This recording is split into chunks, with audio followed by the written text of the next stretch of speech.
everybody. We have today a great panel conversation ahead of us. This webinar is titled Deepfakes, Your New Competition in the Job Market. And we have amazing leaders in the security industry and talent acquisition as well, who are going to be sharing a little bit about this new challenge in the industry. So I want to thank every one of them for being here today and for sharing their knowledge and experience with our members.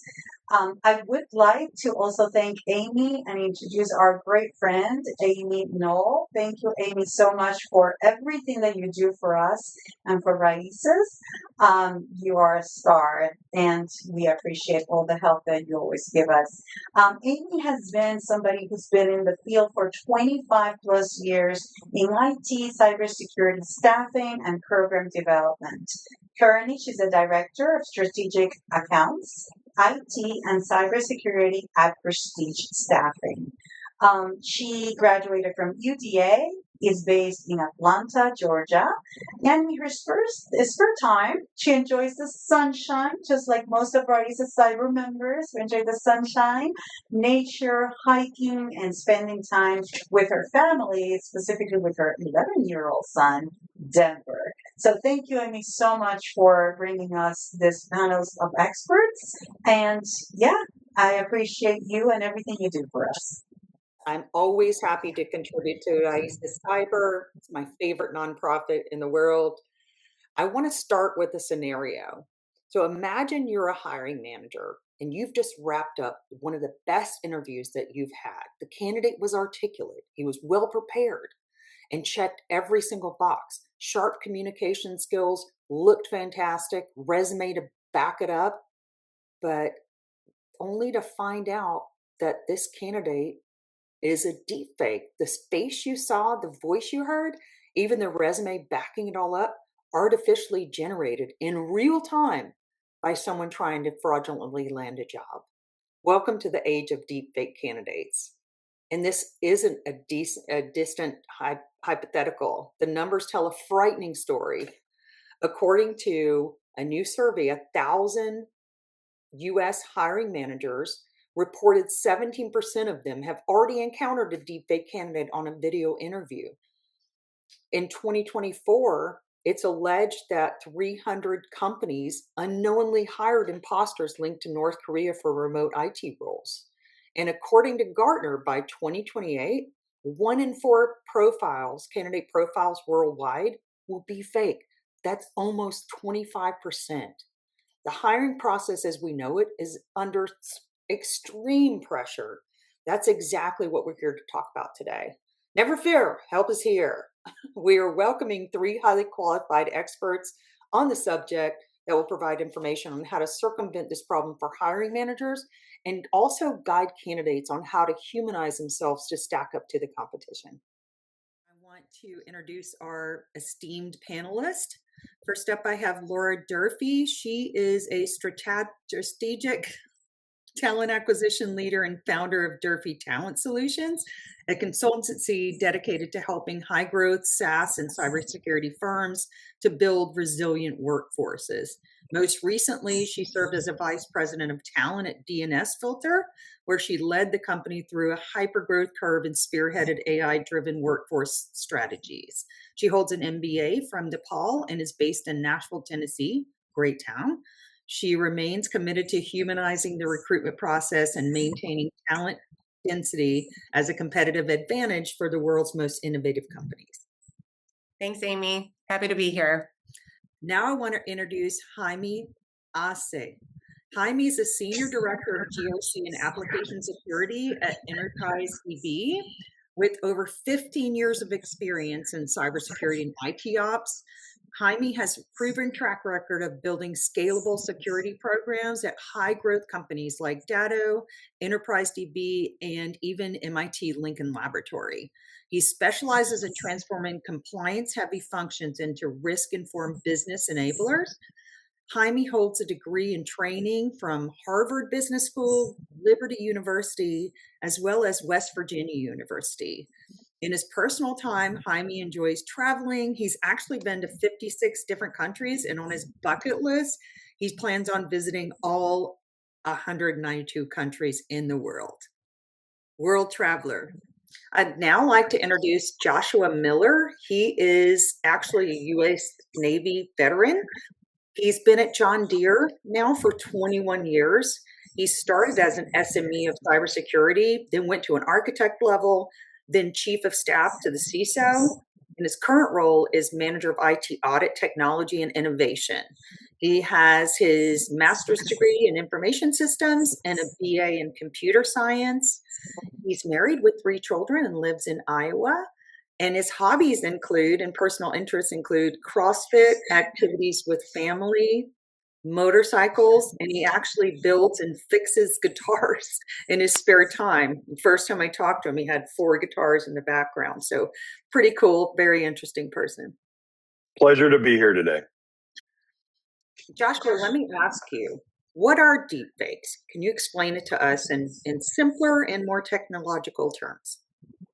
Sure. Deepfakes are essentially audio, video, images that are created by using AI technologies and machine learning that are synthetic. They're not real.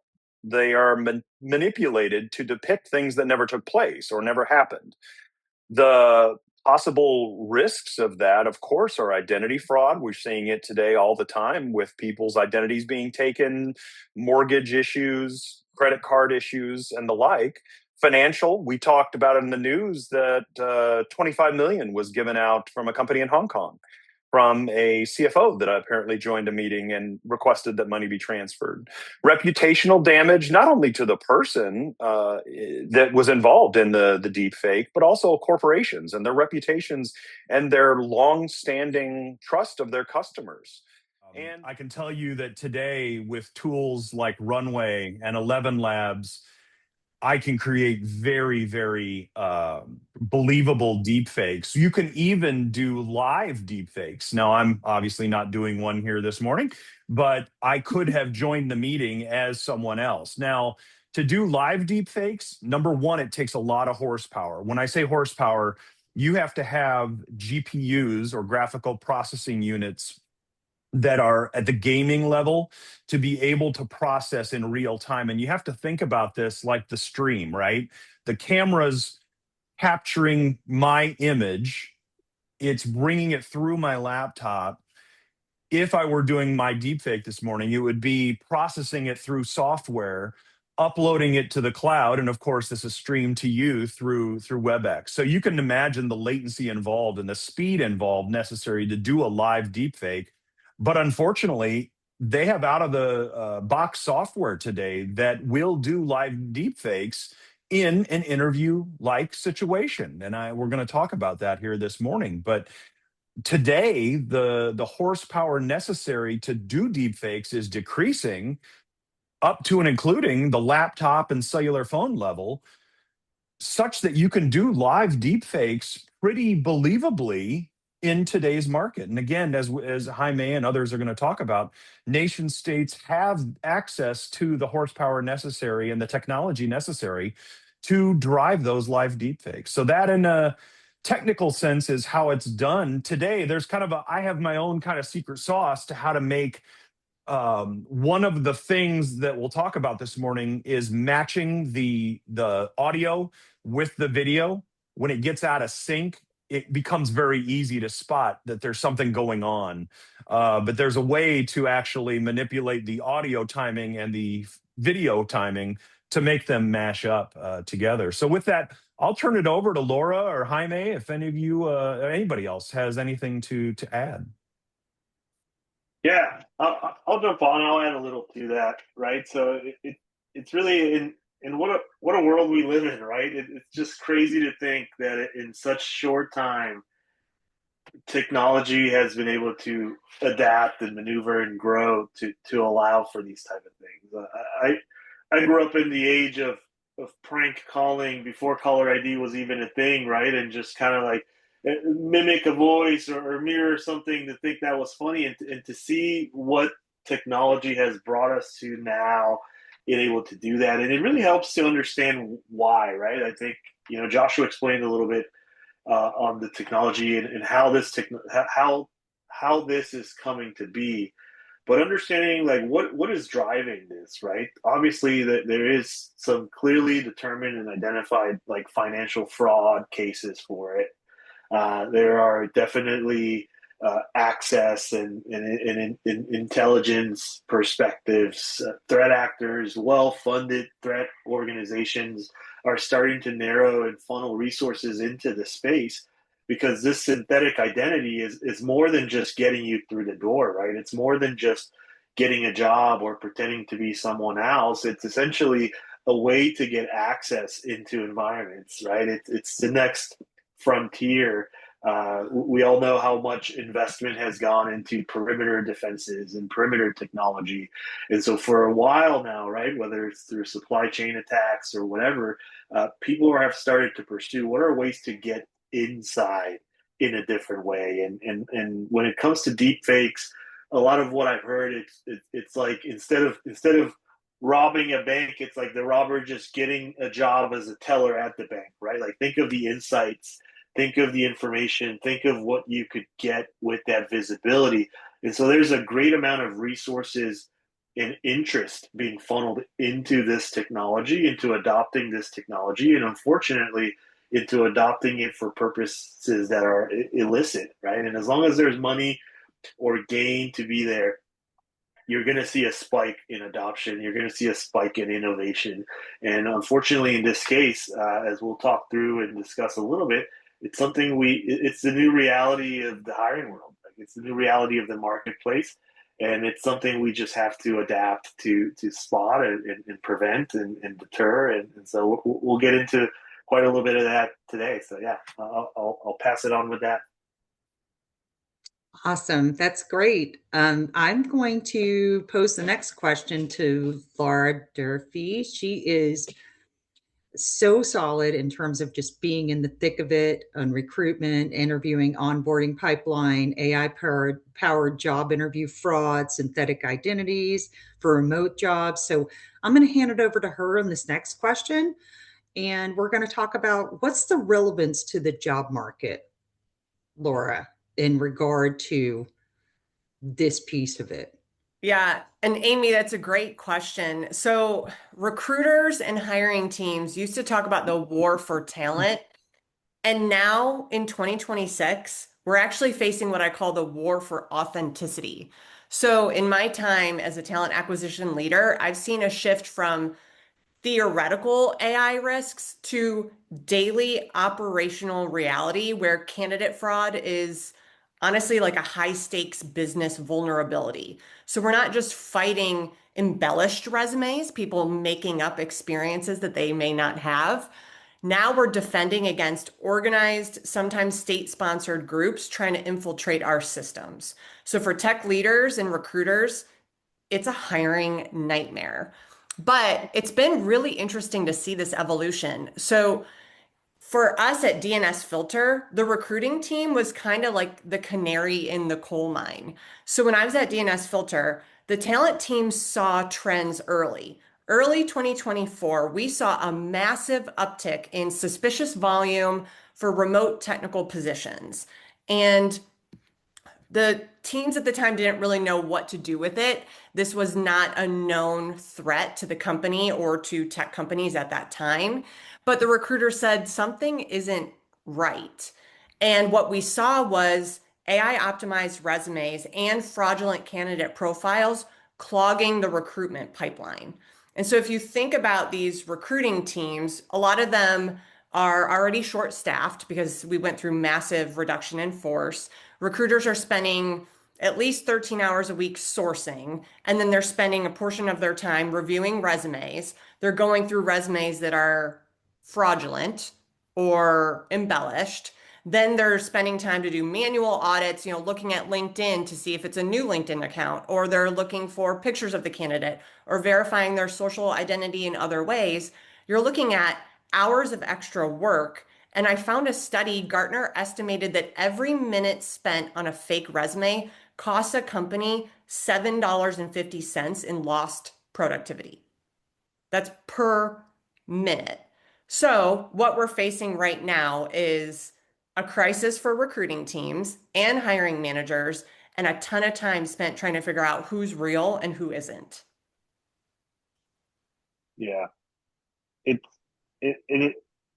a real shame because for the first time in a while, I felt like the industry, I'll speak specific to, and this is a problem across every industry, but at least in the cybersecurity industry, I feel this is really unfortunate because I felt like the lack of talent in this space was finally starting to catch up with the growth in the field, right?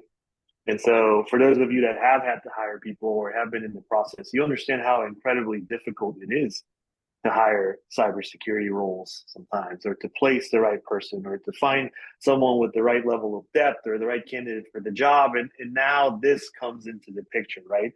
With deep fakes, you can no longer look for that perfect candidate on paper, that perfect experience, someone that says or does all the right things, because now that's working against you, right? And so it becomes a hybrid of adopting all of these tools and leveraging all of the expertise that folks like Laura have to really navigate the landscape and continue finding and work through these possible fake identities to land the right candidate. It's quite unfortunate from the hiring aspect of it. And, we'll talk a little bit soon about the other aspect of it, which is, from a candidate's perspective, it's also made things difficult. But yeah, I agree. You might be muted, Amy.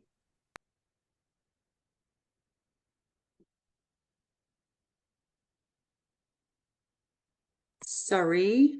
No, I was saying this is such great information to have. And I know that it's going to be useful to hiring managers as well as candidates. So let's talk a little bit about practical mitigation and actionable advice. Like, what advice can we give in terms of technical control software, ways to detect on a checklist as far as who is a deep fake? Can we really try to create actionable advice that's going to help recruiters as well as security teams, as well as candidates and hiring managers to provide a step-by-step actionable checklist or proven methodology to spot and stop deepfakes during interviews?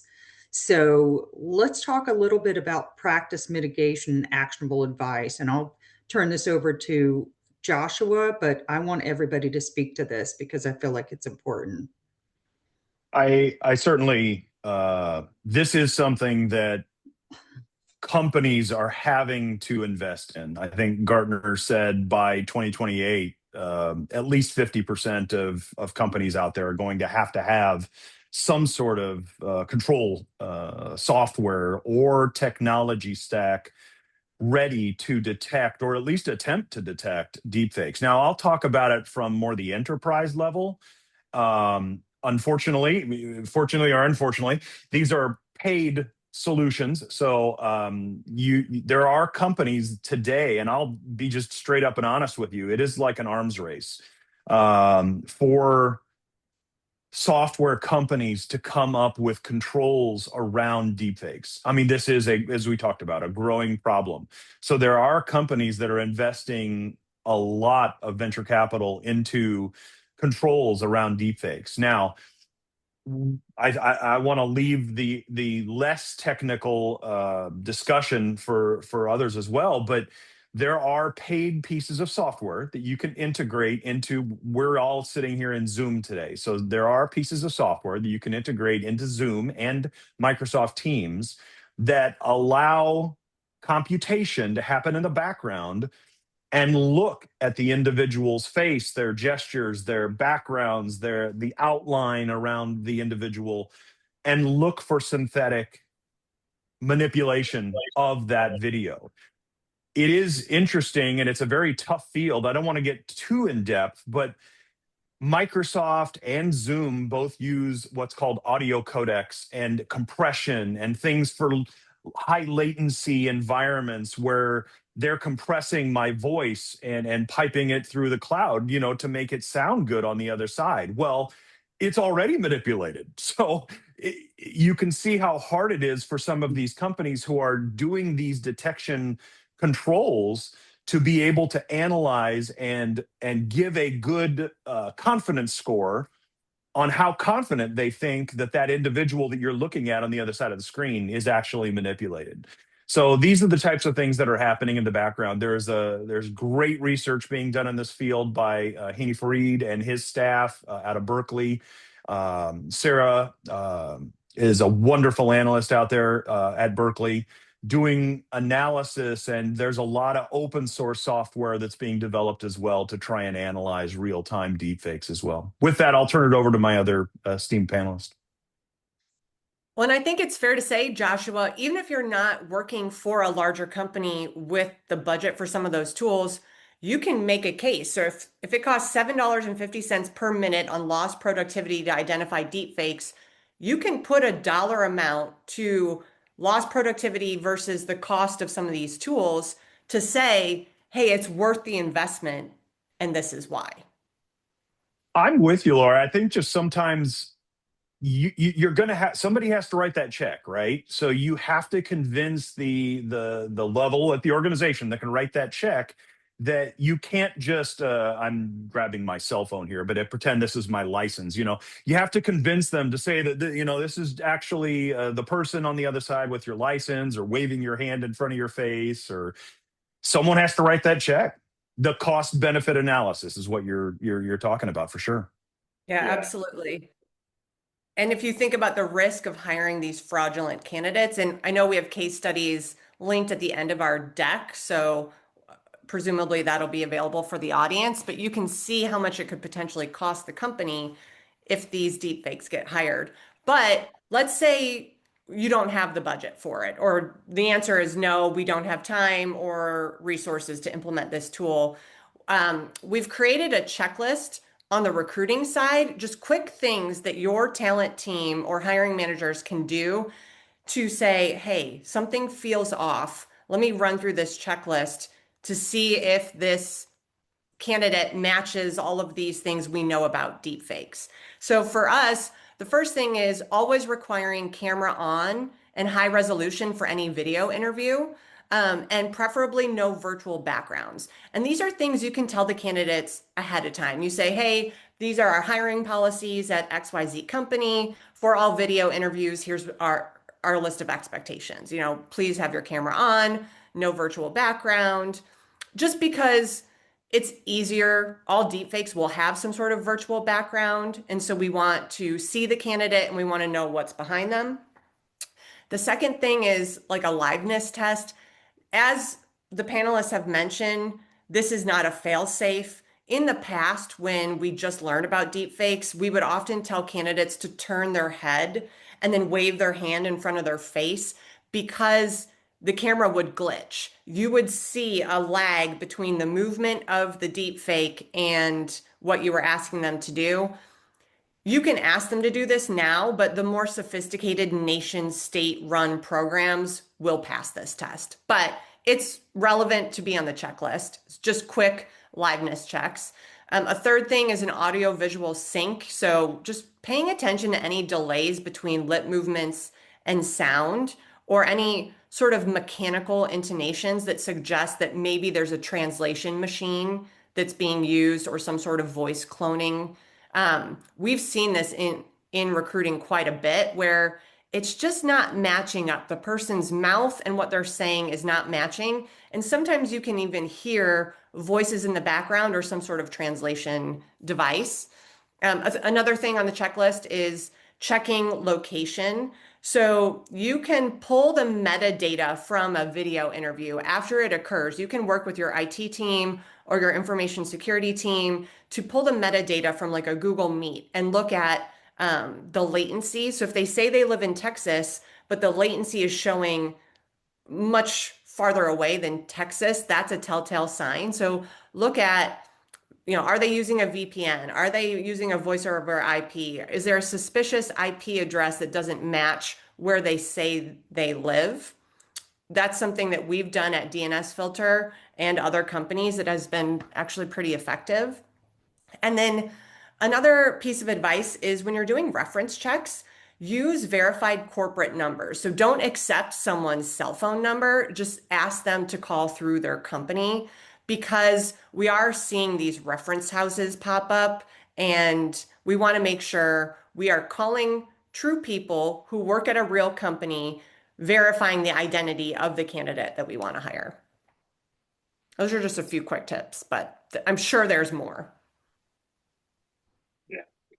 And the right answer might be a hybrid of leveraging technical controls to help deter and identify, like you said, right? I think looking at metadata, throughput, if there's a VPN, if there's additional latency in items like this. I actually know a buddy of mine who this is, it kind of goes to something on your list, but his company actually will call a candidate during the interview as a method of additional verification, and this kind of allows you, like, there's a bit of a spontaneity, an impromptu aspect of it, right? Like a spontaneity gap that you can capture, but also to your point on the translation devices, the voice mirroring devices, like this is hard to maneuver on multiple occasions, and it can throw certain aspects of the operation off, which I found interesting and relatively simple, right? Just a combination of various aspects of what you mentioned. That's a great point. Yeah, I call it the spontaneity trap. So anything that is not an expected behavior. So that's a great example, calling their cell phone while they're also on video. And another one our recruiters have done is, even if it's a remote position, let's say it's a remote opportunity for a software engineer, the recruiter will say, hey, it just turns out we have a senior engineer who lives in your city. So the next interview will be a coffee meetup with this person. That is not on the script that these deepfake candidates are trained to follow. So the response to something that's completely like a curveball will be off. Oftentimes, we've seen the candidate just hang up the call, or they trip over their words. They don't know how to react. Anything that's unexpected is great to throw in there. Yeah. To be fair, if someone spontaneously wants to meet me, I may get a little nervous myself, but in this case, it may help you find the bad folks out there. It's true. It's definitely not foolproof, but you can add it to one potential thing along with the rest of the things on the list. Absolutely. But I be- think you're sorry. Go ahead, Amy. Oh, if you want to speak to this, you go ahead. Just one thing, that there's a term that we use in cybersecurity, and that's defense in depth, right? It's not a magic bullet. It's not a one thing, right? This is, as we talked about, a layered approach. Defense in depth means we have multiple checks along the way, both technical and physical and other controls available to us. There's a question in the Q&A chat that says, can you catch the deep fake by asking them to stand up, move, and dance around? Or does the deep fake adjust to that as well? Well, I would say from an HR perspective, we wouldn't want to ask that question, because then you get into protected characteristics, like if someone's physically incapable of standing up. So my advice would be avoid physical movement beyond the face in front of the hand, but I'm curious to hear others' perspectives. I have not tried to do a live deepfake with dancing. I mean, what it will do is, remember, the deepfake software is going to concentrate. Yeah, you don't want me to try that. It'll concentrate on your face. So it's going to analyze your face. So whatever I'm doing, my body is still going to be the same. It's concentrating on the face. Now, you can take video and generate video. I've created runway videos of people doing breakdancing and all sorts of funny items like that. But live deepfakes, it's mostly going to concentrate on your face, because the computational power to do manipulation on the rest of you is just going to be too much. It cares more about your voice and your face. Yeah. There probably, it comes down to the technology that's powering this, right? I think to Joshua's point, there's a bit like traditionally, and up to what we've mostly seen, and this is why a lot of the strategies of holding something up, moving a pencil across your face, simple things like that, right? I think the way the technology works is it focuses on like spatial geometry related to your face and interjects it. But there's probably no reason that can't catch up to more complex scenarios. It just it all goes back to who is sponsoring this unit or this group that's conducting these. How well funded are they? How advanced is the technology that they're leveraging? And it's probably not something you want to solely rely on, like much like Laura said, right? You don't want to solely rely on the driver license test or pulling something up. You want it to be a defense in depth, multiple layers of mechanisms, whether they're technical controls or simpler controls that work one after the other to help truly deter and catch these folks at various layers of the recruiting process and in the pipeline process. We have another very, very good question. Thank you so much for that insight. And it's about the virtual background. Not everybody has an organized, clean area, and that virtual background serves or helps to really portray a more professional look.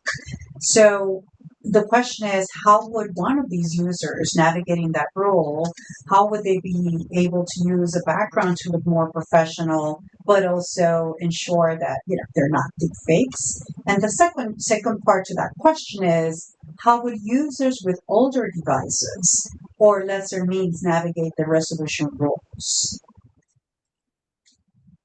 So I mentioned a little bit earlier that there are companies out there that are developing software that can detect deepfakes within Zoom and Teams and the major players in the market.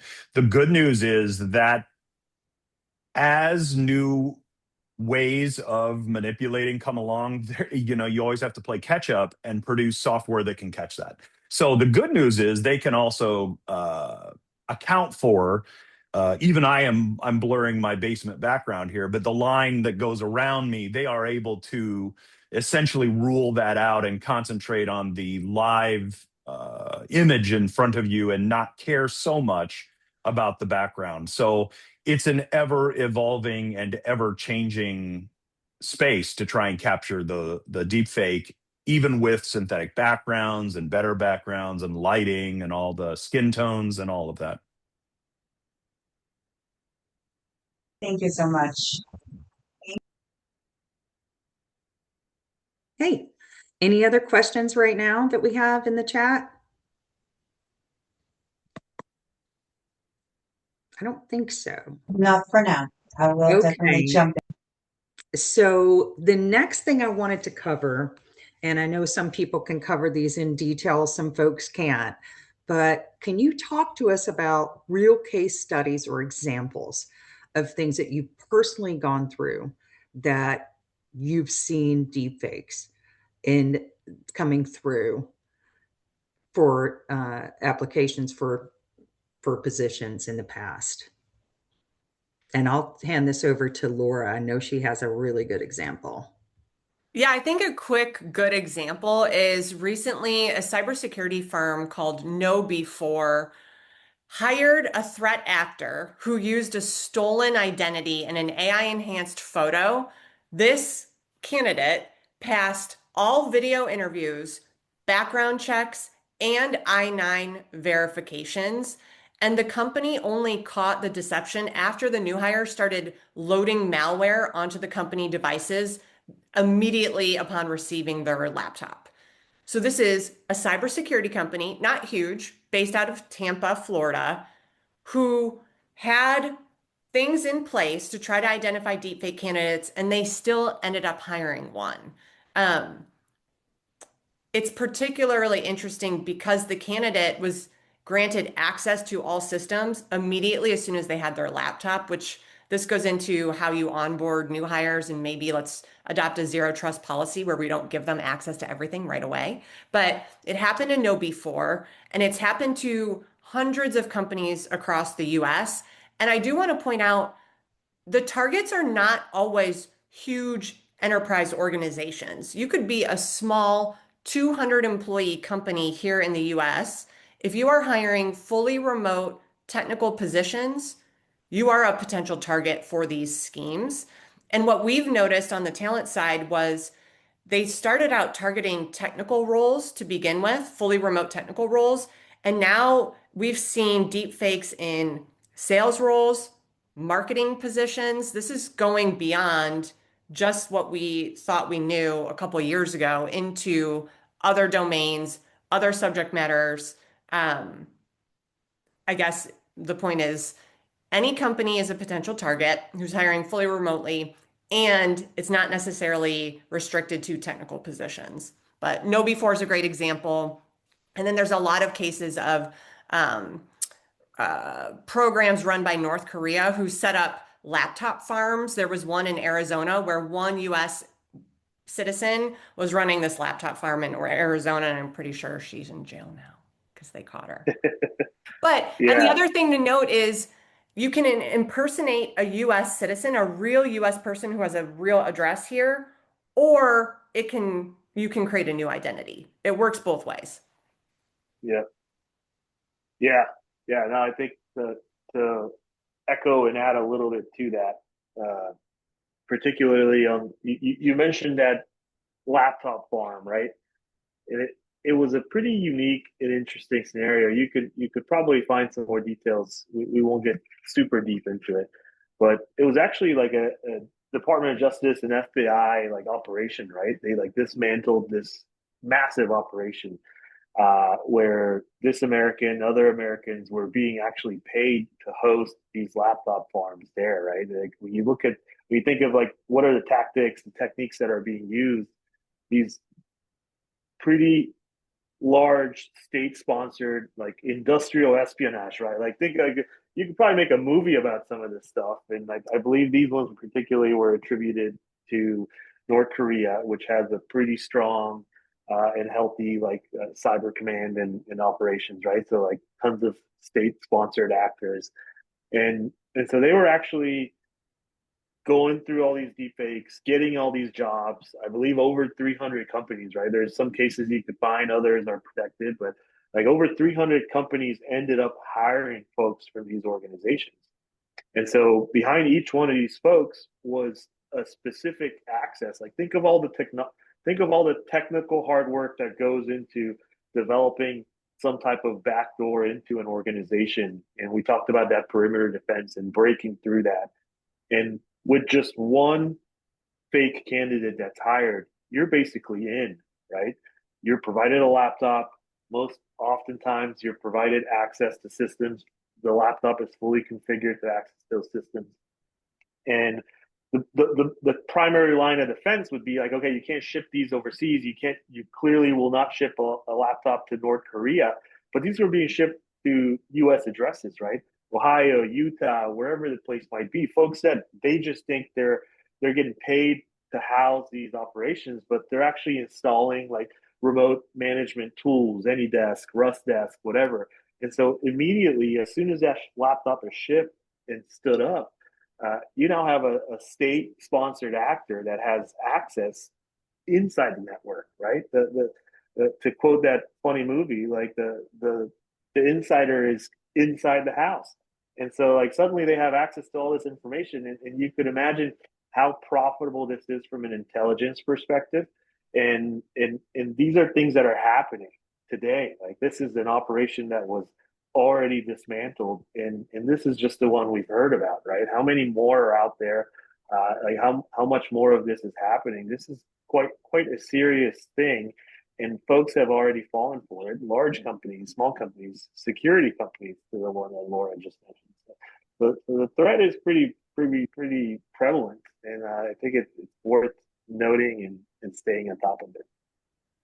So I just wanted to kind of echo Laura and Jaime there that it really is, when you talk about the nation state stuff, it's twofold, right? You not only are sending a paycheck potentially to somewhere you really should not be sending a paycheck, financial income for these folks that deepfake and start getting paychecks. And yes, eventually, hopefully they get found out that they're not actually doing development for you or sales and marketing or whatever that might be. And you eventually, get rid of that individual. But to Jaime's point, forget it. Now you have an insider threat. You have an individual that potentially has credentials inside of your environment And wherever you're keeping those, crown jewels inside your network, they potentially have at least easier access to attempt at getting at those things to profit in other ways. So it's not just a paycheck; it's also an insider threat type of scenario potentially as well. And not to mention the reputational harm it does if you are a cybersecurity company hiring a deep fake, that's headline making news. Nobody wants that. Yeah. Next thing you know, that they're talking about you as a case study in a webinar. Exactly. But yeah, I think to tie that back to something, Joshua and Laura, you guys both mentioned earlier, right? When you're having the conversations around enabling process to detect these, enabling policy to address these, purchasing technology that will help deter these. Like these are the type of things. It's all a risk related conversation, and you don't need to prevent it. Like it only has to happen once for the cost, the impact, the reputational to your organization to be there. And so these are risk based conversations that folks need to have with their own organizations, with their own leadership, to try to see, okay, what is the approach we want to take? What is our actual exposure? And based on what we're seeing out there, what's the likelihood that this could happen to us based on the type of roles and the type of industry that we might be in? And like these things, these actual use cases can help you leverage and have some and fuel some of those conversations. Absolutely. So I want to move on. There's some questions in the chat, but I feel like some of the things that we're going to cover next might help with some of those questions. So I want to ask this of everyone because this is important too. We talked about how hiring managers can try to circumvent these processes, get technology that they need, do the checklist, things like that. But there's a ton of candidates on the market right now, and it's hard to stand out on your own. But how do you suggest that candidates humanize themselves to compete against deepfakes in this job market specifically that we have now? And I'll put this over to Jaime right now. You're on stage again. All right, I'm back on. You're back on, man. So I think, to me, in the statistics being thrown out there, right? You hopefully you understand a little bit more why now, right? Like why is this a real thing? And you understand the multiple layers behind it. But the statistics that were thrown out at the beginning of the conversation, 25% of candidates, right, being fake by 2028. This is like this is impressive. And so to me, your greatest competitive advantage is basically your verifiable humanity, right? Like who you are is your competitive advantage, and not to sound cheesy, but even in an era where like this AI technology is only going to get better, perfection is probably going to become that red flag. And so in a world where we've all constantly been striving to, be perfect and have the perfect history and have the perfect resume, I think like your humanity is going to be what differs you from others. And that's on a clean look, right? The second layer of that for me would really be, and this is probably applicable with deep fakes as a threat or not. It's really like the relationships you build. Laura can probably tell us that there is no better candidate than one that comes from a known source, one that comes from a known quantity, a referral, and all of these things can happen through good networking, through relationship building, through sincere relationship development with folks, whether it is through the Raices organization, whether it's through conferences, through open source organizations. I think building those genuine relationships is going to help you stand up, and it's going to show that you might even be that perfect candidate, but you're coming from a known, trusted pipeline. You're coming with relationships that might already be mutual, and to me, that's a great differentiator, and that puts you ahead of most folks from the beginning. And so, spending a little bit of time in building those, in nurturing those, I think goes a long way to help you stand out, whether it's in your regular journey or whether you're standing up against deepfake candidates. I completely agree. Jaime, I think you said it really well. Build a team of advocates. Whether you're brand new to your career or you've been doing this for 25 years, you need a team that will vouch for you. And the best way to do that is to do the work that you do it well, be kind to people. And then it is a little bit vulnerable to put yourself out there and network. You know, all of us have horror stories from terrible networking events, but that network will help you whenever you need to find your next role. So if you have someone that's like, yes, I worked with Joshua, he's incredible. We did this and this and this together. You have to hire him. That is so much more meaningful to a talent team than a perfect resume on paper. And I think, as Jaime pointed out, that's going to be increasingly more and more important to stand out amongst this gigantic pool of candidates that the recruiters are sifting through. So your cover letter could be great, your resume could be perfect. If you send me an AI generated message on LinkedIn, I'm going to ignore it. But if somebody from my network says, yep, Amy's amazing for all of these reasons, she will automatically be bumped to the top of the list. I think from both a candidate and a recruiting standpoint, looking for ways to, as Jaime said, humanize yourself.